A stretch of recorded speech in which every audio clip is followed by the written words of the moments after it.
ಮಾಘ ಮಾಸದ ಮೊದಲ 9 ದಿನ ಪಾಡ್ಯದಿಂದ ಆರಂಭ ಮಾಡಿಕೊಂಡು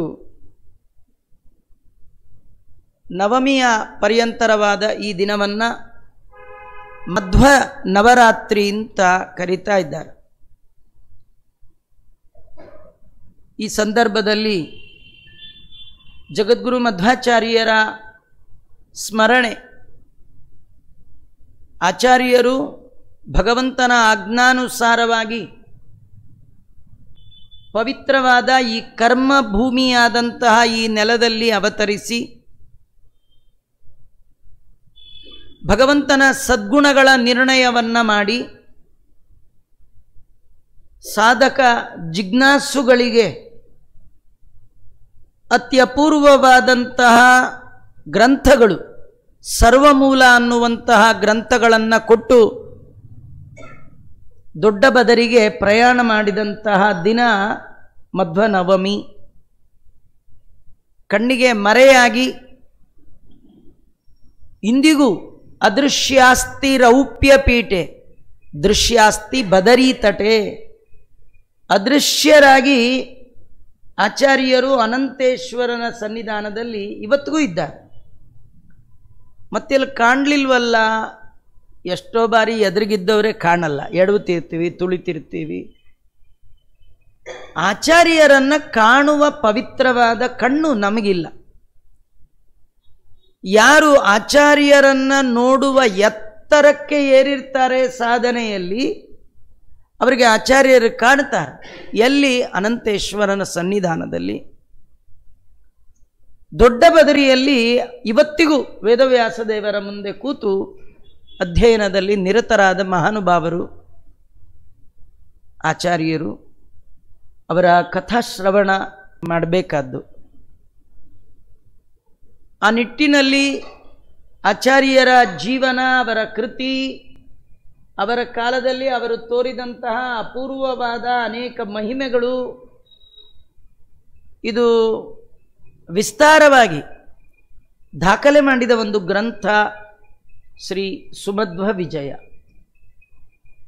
ಆಚಾರ್ಯರನ್ನ ಸಣ್ಣ ವಯಸ್ಸಿನಲ್ಲಿ ಕಂಡವರು ಈ ಕಾವ್ಯ ಕರ್ತೃಗಳು ನಾರಾಯಣ ಪಂಡಿತಾಚಾರ್ಯರು.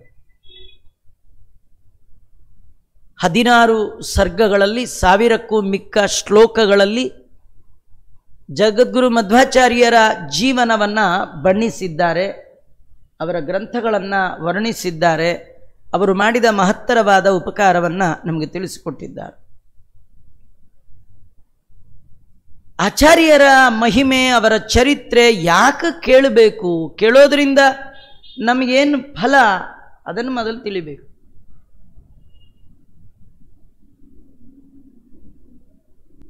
ಈ ಸಂಸಾರ ಇದು ಬಂಧನ, ಯಾರಿಗೆ ಗೊತ್ತಿಲ್ಲ. ಇದರಿಂದ ಬಿಡುಗಡೆ ಆಗಬೇಕು ಅಂತ ನಮ್ಮ ಜೀವನದ ಉದ್ದಕ್ಕೂ ಪ್ರಯತ್ನ ಕೂಡ ಮಾಡ್ತಾ ಇರ್ತಾರೆ ಕೆಲವರು. ಆದರೆ ಈ ಹುಟ್ಟು ಸಾವಿನ ಬಂಧನ, ಇದರ ಮುಕ್ತಿಗೆ ಕಾರಣವಾದದ್ದು ಭಗವದ್ಭಕ್ತಿ.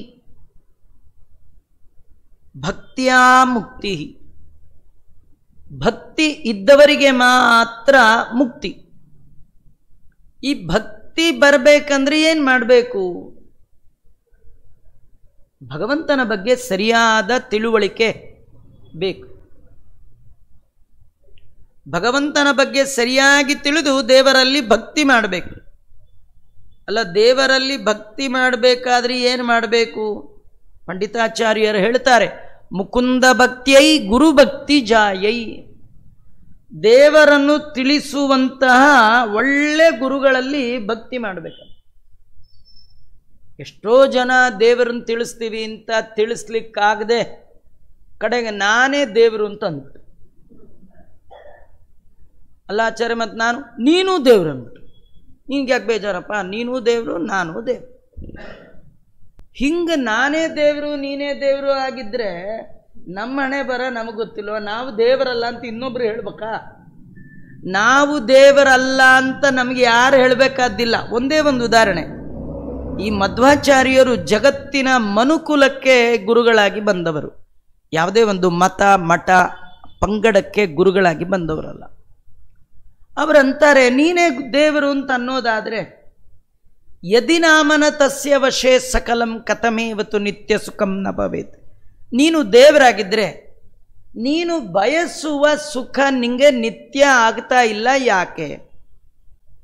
ಒಂದು ತಲೆನೋವು ಬಂದ್ರೇ ಜಂಡು ಬಾಂಬ್ ಹಚ್ಕೊಳ್ಳದೆ ಕಳ್ಕೊಳ್ಳೋ ಯೋಗ್ಯತೆ ಇಲ್ಲ. ನಾವು ಹೇಗೆ ದೇವರಾಗ್ತೀವಿ? ಮಾತ್ರೆ ತಗೊಳ್ಳದೆ ಒಂದಿನ ಇದ್ದರೆ ಸಾಕು ತಲೆ ಗಿರ್ರನತ್ತಾಚಾರ್ಯ ಅಂತಾರೆ. ಒಂದಿನ ಇಡೀ ನಾವು ಬದುಕಿರೋದೇ, ನಾವು ನಿಂತಿರೋದೇ ಮಾತ್ರ ಬಲಂ. ಏನು ನಮಗೆ ಬಲ? ಮಾತ್ರೆದೇ. ಕೆಲವರು ಟಿಫನ್ ಪ್ಲೇಟಲ್ಲಿ ಟಿಫನ್ಗಿಂತಲೂ ಮಾತ್ರೆನೇ ಜಾಸ್ತಿ ಇಟ್ಕೊಂಡಿರ್ತಾರೆ. ಏನು ಯೋಗ್ಯತೆ ಇದೆ ರೀ? ನಮ್ದು ಏನು ಶಕ್ತಿ ರೀ? ದಾಸರು ಹಾಡಲ್ಲಿ ತುಂಬ ಸ್ಪಷ್ಟವಾಗಿ ಹೇಳ್ತಾರೆ. ದಾಸರ ಹಾಡಿಗೆ ಮಠ ಮತ ಅಂತ ಏನಿಲ್ಲ ರೀ, ಇಷ್ಟೇ ಅಂತಾರೆ. ಹರಿ ಮುಕುಂದನು ನೀನು ನರಜನ್ಮ ಹುಳನ. ಏನಾದರೂ ನಿಮ್ಮ ಮುಂದೆ ಸೊಳ್ಳೆ ಬಂದು ಜೋರು ಮಾಡಿದ್ರೆ ಏನು ಮಾಡ್ತೀರಿ? ಪಟ್ಟಂತ ಹೊಡೆದ್ರೆ ಸತ್ತೇ ಹೋಗ್ಬಿಡುತ್ತೆ. ಸೊಳ್ಳೆ ಜೋರು ಮಾಡೋಕ್ಕಾಗತ್ತಾ? ಏನೋ ಆ ಕಡೆ ನೋಡೋಬೇಕಾದ್ರೆ ರಕ್ತ ಕುಡ್ಕೊಂಡು ಹೋಗ್ಬೋದು. ಹೀಗೆ ನೋಡಿ ಬಿಟ್ಟ ಅಂದರೆ ಸತ್ತೇ ಹೋಗ್ಬಿಡುತ್ತೆ. ದೇವರು ಒಂದು ಕ್ಷಣ ಅವನ ಕಾರುಣ್ಯ ತಪ್ತು ಅಂದರೆ ನಮ್ಮದು ಖೇಲ್ ಖತಮ್, ನಾಟಕ ಬಂದ್, ಎಲ್ಲ ಆಟ ನಿಂತೋಯ್ತು, ಏನು ನಡೆಯೋದಿಲ್ಲ. ನಾನೇ ದೇವರಂತ್ಯ, ಏನು ನಿನ್ಯೋಗ್ಯತೆ, ಏನು ಅವನ ಯೋಗ್ಯ. ಹರಿ ಮುಕುಂದನು ನೀನು ನರಜನ್ಮ ಹುಳನ ಏತರವ ನಾನಯ್ಯ ನಿನ್ನ ಮುಂದೆ ಅಲ್ವಾ? ಹಾಗಾದ್ರೆ ನಾವು ದೇವರಲ್ಲ. ಇದನ್ನು ಹೇಳೋಕ್ಕೇನು ಶಾಸ್ತ್ರ ಬೇಡ, ನಮ್ಮ ಅನುಭವವೇ ನಮಗೆ ಸಾಕು. ನಾವೇನು, ನಮ್ಮ ಯೋಗ್ಯತೆ ಏನು? ಹಾಗಾದರೆ ದೇವರಂದ್ರೆ ಯಾರು? ಯಾರು ದೇವರ ಬಗ್ಗೆ ಯಥಾರ್ಥವಾದ ಜ್ಞಾನವನ್ನು ಕೊಡ್ತಾರೆ? ಅಂಥ ಗುರುಗಳಲ್ಲಿ ಭಕ್ತಿ ಮಾಡಬೇಕು. ಒಬ್ಬ ಗುರು ಮಾತ್ರ ಒಳ್ಳೆ ದೇವರನ್ನು ತೋರಿಸ್ಲಿಕ್ಕೆ ಸಾಧ್ಯ. ಜೀವನದಲ್ಲಿ ತುಂಬ ಜನರಿಗೆ ಗುರುಗಳ ಆಯ್ಕೆಯಲ್ಲಿ ಎಡವು ಬಿದ್ದುಬಿಟ್ಟಿದ್ದಾರೆ. ನಿಮಗೆ ಚಾಯ್ಸ್, ಒಳ್ಳೆ ದೇವರು ಬೇಕೋ ಒಳ್ಳೆ ಗುರುಗಳು ಬೇಕೋ? ನೀವು ಒಳ್ಳೆ ದೇವರು ಬೇಕು ಅಂತ ಆಯ್ಕೆ ಮಾಡ್ಕೋಬೇಡಿ. ದೇವರು ಒಳ್ಳೆಯವರು ಇರ್ಬೋದು, ನಿಮ್ಮ ತಿಳುವಳಿಕೆ ರಾಂಗ್ ಆದರೆ ದೇವ್ರು ಹೆಂಗೆ ನಿಮ್ಗೆ ಅನುಗ್ರಹ ಮಾಡ್ತಾನೆ? ದೇವರು ಬೇಡ, ಮೊದಲು ಗುರುಗಳನ್ನ ಇಟ್ಕೋಬೇಕು ನೀವು. ನಿಮಗೊಂದು ಪ್ರಸಂಗ ರಾಮಾಯಣದಲ್ಲಿ ನಡೆದದ್ದು. ರಾಮ ವಾಲಿನ ಮರೆಯಲ್ಲಿ ನಿಂತು ಕೊಂದ. ಆಮೇಲೆ ಎದುರಿಗೆ ಬಂದ. ವಾಲಿ ರಾಮನಿಗೆ ಅಂದ, ನಾನು ನನ್ನ ತಮ್ಮ ಫೈಟಿಂಗ್ ಮಾಡ್ಕೊಳ್ತೀವಿ, ನಾಳೆ ಒಂದಾಗ್ತೀವಿ. ನೀ ಯಾಕೆ ಮಧ್ಯ ಬಂದು ನಂಗೆ ಬಾಣ ಬೇರೆ ಹೊಡೆದೆ, ಅದು ಹಿಂದೆ ನಿಂತು ಹೊಡೆದೆ, ನ್ಯಾಯನಾ ಇದು? ಹೀಗೆ ಮಾಡ್ಬೋದಾ ಅಂದಾಗ ರಾಮ ಅಂದ, ನೋಡು ತುಂಬ ಮಾತು ಬೇಡ, ನಿನಗೆ ಪ್ರಾಣ ಹೋಗ್ತಿದೆಯಾ?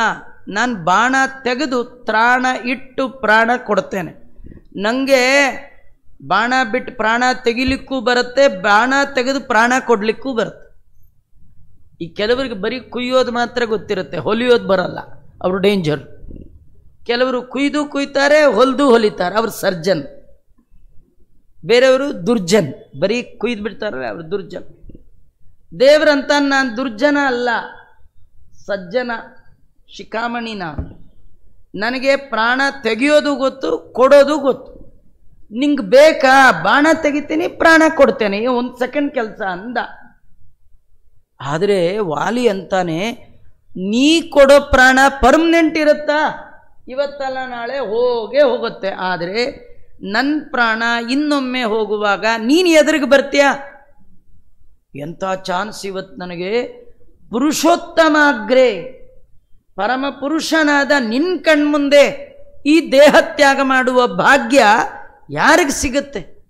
ನಿನ್ನ ಹೆಸರೇಳ್ತಾ ಪ್ರಾಣ ಬಿಟ್ರೇನೆ ಉತ್ತಮ ಗತಿ ಅಂತ ಹೇಳುತ್ತೆ ಶಾಸ್ತ್ರ. ಹೆಸರಲ್ಲ, ನಿನ್ನ ನೋಡ್ತಾ ಪ್ರಾಣ ಬಿಡ್ತಾ ಇದ್ದೀನಿ, ಇದಕ್ಕಿಂತ ಇನ್ನೇನು ಬೇಕು? ನಂಗೆ ಬೇಡ, ಬದುಕಿಗಿಂತಲೂ ಸಾವೇ ಭಾಗ್ಯ ಅಂದ. ನಿಮ್ಗೇನು ಅನ್ಸತ್ತೆ ಹೇಳಿ? ವಾಲಿ ಎಷ್ಟು ನಾಲೆಡ್ಜ್ ಇತ್ತು, ದೇವರ ಬಗ್ಗೆ ಎಷ್ಟು ಜ್ಞಾನ ಇತ್ತು. ಇಷ್ಟು ಜ್ಞಾನ ಇದ್ದರೂ ಕೂಡ ರಾಮ ಅವನ ಪಾರ್ಟಿ ಸೇರಲೇ ಇಲ್ಲ, ಅವನು ಕೊಂದೇ ಬಿಟ್ಟ. ಆದರೆ ಈ ದೇವರ ಬಗ್ಗೆ ಸರಿಯಾದ ಜ್ಞಾನ ಇಲ್ಲದವ ಯಾರು? ಸುಗ್ರೀವ. ರಾಮನ್ನ ಫಸ್ಟ್ ಟೈಮ್ ಹನುಮ ಪರಿಚಯ ಮಾಡ್ದ. ಸುಗ್ರೀವ ಹನುಮಂತನಿಗಂದ, ನಮ್ಮಣ್ಣ ಎಂಥ ಬಲಿಷ್ಠ, ಈ ನಿನ್ನ ಫ್ರೆಂಡ್ ರಾಮ ಸಪೂರ ಇದ್ದಾನೆ, ಇವನ್ನೇನಾರು ಕರ್ಕೊಂಡೋಗಿ ವಾಲಿ ಮುಂದೆ ಬಿಟ್ಟರೆ ವಾಲಿ 1 ನಿಮಿಷಕ್ಕೆ ಇವನನ್ನು ಕೊಂದು ಬಿಡ್ತಾನೆ ಅಂಥೇಳಿ ರಾಮನ ಬಲದ ಬಗ್ಗೆ ಡೌಟ್ ಇದ್ದವ, ರಾಮನನ್ನ ಪರೀಕ್ಷೆ ಮಾಡಿ ಗೆಳೆಯ ಅಂತ ಒಪ್ಪಿದವ ಸುಗ್ರೀವ. ರಾಮನ ಬಗ್ಗೆ ಯಥಾರ್ಥವಾದ ಜ್ಞಾನ ಇಲ್ಲ, ಆದರೂ ರಾಮ ಸುಗ್ರೀವನ್ ಪಕ್ಷ ವಹಿಸಿದ. ರಾಮನ ಬಗ್ಗೆ ಪೂರ್ಣ ಜ್ಞಾನ ಇದ್ದ ವಾಲಿಯ ಪಕ್ಷ ವಹಿಸಲಿಲ್ಲ. ಯಾಕಂದರೆ ದಾಸರಾಯರು ಕನ್ನಡದಲ್ಲಿ ಸ್ಪಷ್ಟವಾಗಿ ಹೇಳಿಬಿಡ್ತಾರೆ, ಹನುಮನ ನಂಬಿದ ಸುಗ್ರೀವ ಗೆದ್ದ, ಹನುಮನ ನಂಬದ ವಾಲಿ ಬಿದ್ದ. ಗೆದ್ದ ಬಿದ್ದ, ನಿಮಗೆ ಚಾಯ್ಸು, ಗೆಲ್ಲಬೇಕಾ ಬೀಳ್ಬೇಕಾ? ಗೆಲ್ಲಬೇಕು ಅಂತಿದ್ರೆ ರಾಮನ್ ಹಿಡಿಯಕ್ಕೆ ಹೋಗಬೇಡಿ, ರಾಮನ್ ಹಿಡಿದವ ಬಿದ್ದ, ಹನುಮಂತನ ಹಿಡಿದವ ಗೆದ್ದ. ಹಾಗಾದ್ರೆ ನೀವು ಯಾರನ್ನ ಹಿಡಿಬೇಕು? ಹನುಮಂತ ಅಲ್ಲ, ಸುಗ್ರೀವ ಎಲ್ಲಿ ಹಿಡಿದಿದ್ದ? ಸುಗ್ರೀವನಿಗೆ ಎಲ್ಲ ಕಿತ್ಕೊಂಡು ಅವರಣ್ಣ ಕುತ್ತಿಗೆ ಕೈ ಹಾಕಿ ದಬ್ಬಿಟ್ಟ ಆಚೆ. ಹಗ್ ನನ್ನ ಸೀಟಲ್ಲಿ ಕೂಡಕ್ಕೆ ಬರ್ತೀಯ ಅಂಥೇಳಿ ಅವನ ಆಸ್ತಿ, ಅವ ಹೆಂಡತಿ, ಅವನ ಮನೆ ಎಲ್ಲ ಕಿತ್ಕೊಂಡು ಕಾಲಿ ಕೈ ಮಾಡಿ ಕತ್ತಿಡಿದು ದಬ್ಬಿಟ್ಟ. ಸುಗ್ರೀವ ಏನು ಮಾಡೋಕ್ಕಾಗಲ್ಲ ರೀ, ವಾಲಿ ಮಹಾಬಲಿಷ್ಠ. ಸುಗ್ರೀವಂದು ಏನು ನಡೆಯಲ್ಲ. ಹೊರಗೆ ಬರುವಾಗ ಎಲ್ಲ ಬಿಟ್ಟು ಬಂದ ಸುಗ್ರೀವ ಹನುಮಂತನ ಕೈ ಗಟ್ಟಿ ಹಿಡ್ಕೊಂಡ್ಬಿಟ್ಟ. ನಂಬಿದೆ ನಿನ್ನ ಪಾದ ಗುರು ಮುಖ್ಯ ಪ್ರಾಣ, ಹನುಮ ನಮ್ಮ ತಾಯಿ ತಂದೆ, ಭೀಮ ನಮ್ಮ ಬಂಧು ಬಳಗ, ಮಾತರ್ಮೇ ಮಾತರಿಶ್ವನ್ ಪಿತರತುಲ ಗುರೋ ಭ್ರಾತರಿಷ್ಟಾಪ್ತ ಬಂಧೋ ಅಂಥೇಳಿ ಎಲ್ಲ ಬಿಟ್ಟರು.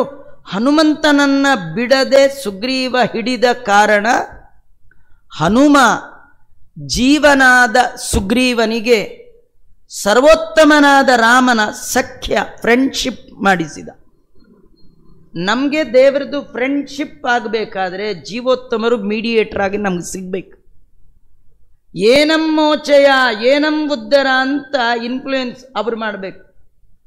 ಜೀವರು ಅನಾದಿ ಕಾಲದಿಂದ ಮಾಡುವ ಕರ್ಮವನ್ನು ನೋಡುವ ವಾಯುದೇವರು ದೇವರಿಗೆ ಹೇಳಬೇಕು, ಸ್ವಾಮಿ ಇವನು ಯಾವಾಗಿಂದ ನಂಗೆ ಪರಿಚಯ, ಅನಾದಿ ಕಾಲದಿಂದ ಅನಂತ ಕಾಲದವರೆಗೆ ಇವನ ಜೊತೆಗೆ ನಾ ಇದ್ದೇನೆ, ಇವನು ಮಾಡುವ ಎಲ್ಲ ಸತ್ಕರ್ಮಗಳನ್ನು ನಾನು ನೋಡಿದ್ದೇನೆ, ದೇವರೇ ನೀನು ಇವನನ್ನು ಉದ್ಧಾರ ಮಾಡು ಅಂತ ಒಮ್ಮೆ ನಮ್ಮ ಬಗ್ಗೆ ದೇವರ ಹತ್ರ ಶಿಫಾರ್ಸ್ ಯಾರು ಮಾಡಬೇಕು? ವಾಯುದೇವರು ಮಾಡಿಬಿಟ್ರೆ ನಿಮ್ಮ ಫೈಲೇ ದೇವರು ಓಪನ್ ಮಾಡಲ್ವಂತ. ಕಳಿಸೋನು ಮೋಕ್ಷ ಕಳಿಸೋ ವಾಯುದೇವ್ರ ಕಡೆ ಕಳಿಸ್ಬಿಡೋದು ಅನ್ಬೇಕಾದ್ರೆ ಆ ವಾಯುದೇವರ ಭಕ್ತಿ, ಮುಕುಂದ ಭಕ್ತಿಯೈ ಗುರು ಭಕ್ತಿ ಜಾಯೈ.